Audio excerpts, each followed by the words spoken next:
প্রশ্নটা ছিল, আরে ভাইয়া এটা আপনি কি করেন? তারপরে আইফোন নাই, আইফোন 7 আছে।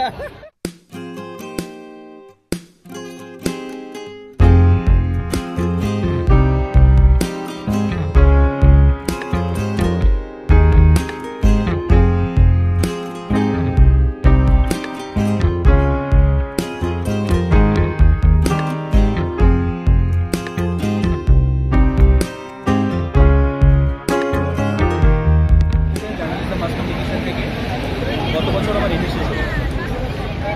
এবার বাংলাদেশে আমার গত বছর থেকে যাতায়াত শুরু এই মুভিটা করার জন্য, নার্গিস অ্যাক্টরের যে প্রতিষ্ঠানটা। তো ধরো আমরা যারা স্কুলিং এখানে আমরা থিয়েটার করেছি, আমাদের সাথে মনিরবাবুর সাথে কাজ করেছি বা গৌতম আদারের সাথে কাজ করেছি, আমরা বুঝি না কাজটা। ইভেন ধরো আলাপ হয়ে গেল তুমি, কিন্তু আমাদের স্কুলিংটা বাংলাদেশের অন্যরকম। যেমন আতিথ্যতা বলো, সম্মান দেওয়া, যেটা এখানকার লোকেরা ওই বিষয়টা বোঝে না।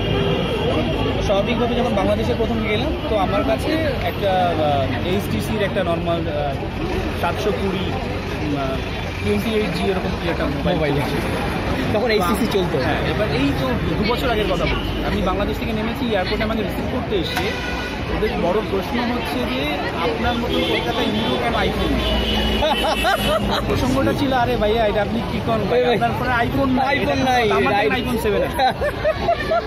তো প্রথম এটা ছিল আমার কাছে একটা বড় বিষয়। আমি ঢাকায় এর আগে কখনো এভাবে যাইনি, খুব কম গেছি ঢাকাতে, ওই ভিসার জন্য গেছি। যাওয়ার পরে দেখলাম ওখানে খাওয়া দাওয়া খুব হয়। ধরুন আপনার ডে লাইটে কাজ আছে, 5টা বেজে গেছে, লাস্ট আর 1 থেকে 1.5 ঘন্টা ডে লাইট পাবে, তখন কাজের তাড়া শুরু হয়। হয়তো যে ডিরেক্টর, সেই ম্যানেজার, সেই কস্টিউম ডিরেক্টর, সেই মিউজিক করছে, সেই চা লাগবে কিনা, সব কিছু একা করছে। ইভেন এনজি শটগুলো লেখা হচ্ছে না, ওকে শট লেখা হচ্ছে না। তো এইরকম করে কাজ করা খুব টাফ। বাংলাদেশের টেকনিক্যালি অনেক প্রচুর টাকা আছে। যখন ব্ল্যাক ম্যাজিক ক্যামেরা কেউ আমরা চোখে দেখি না কলকাতায়, তখন ওখানে ব্ল্যাক ম্যাজিক আছে, কিন্তু প্রপার ইউজ নেই। অথচ আমি বলছি 5D Mark III focus pulling করার জন্য যে মানুষটা দরকার, সেই লোকটা নেই। 6খানা 8খানা ক্যামেরা প্রত্যেকটা চ্যানেলে আছে। কটা ক্যামেরার আমি কি ফ্রেম পাচ্ছি সেটা কেউ ভাবে। ক্যামেরাম্যান আছে এবং এতগুলো ক্যামেরা রয়েছে, স্ট্যান্ড নাই। কিন্তু যখন আমরা টেলিকাস্ট দেখছি, হ্যাঁ, সেটা চলে আছে। শোনা যায় যে ঠিক মতন মানে হোয়াইট ব্যালেন্সও ঠিক মতন হতো না, একটা সময় ছিল যে রেড ছবি আছে। এটা হচ্ছে আপনি টেকনিক্যালি জিনিসগুলো আনছেন ভালোভাবে,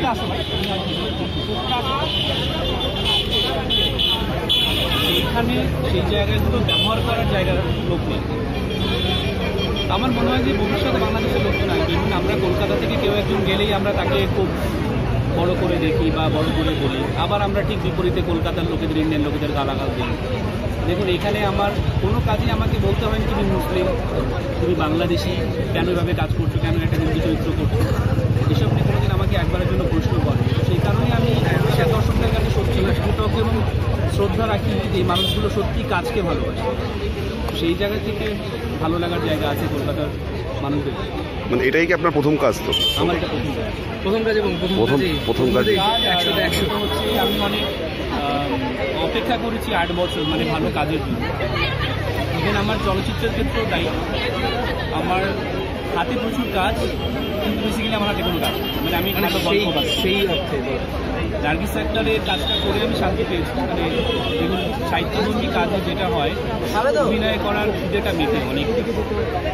আর যে ডিরেক্টর অভিনয় বোঝেন, বেসিক্যালি আমরা যারা শিল্পী হতে চাই বা একজন ভালো অভিনেতা হতে চাই, পারফর্মার কিন্তু অনেকেই ভালো, কিন্তু ভালো শিল্পী সবাই হয়, ভালো অভিনেতা অনেকেই, সবাই খুব ভালো সেলিব্রিটি হতে পারে, ভালো অভিনয় না করে ভালো সেলিব্রিটি হতে পারে। আমার কাছে মনে হয় ওটা সেলিব সত্তা। দেখুন, আমি অনেক প্রফেশন না গিয়ে এই প্রফেশনে খুঁজে নিয়ে আসুন। এই প্রফেশনের প্রতি একটা ভালো লাগা, ভালোবাসা আছে, শ্রদ্ধাবোধ আছে। আর যেহেতু এখন জনপ্রিয়তা পেয়েছি, তো স্বাভাবিকভাবে সেই শ্রদ্ধার জায়গা থেকে দায়বদ্ধতা বাড়ছে, মানে ভবিষ্যতে আরও মন দিয়ে কাজ করবে। ধন্যবাদ।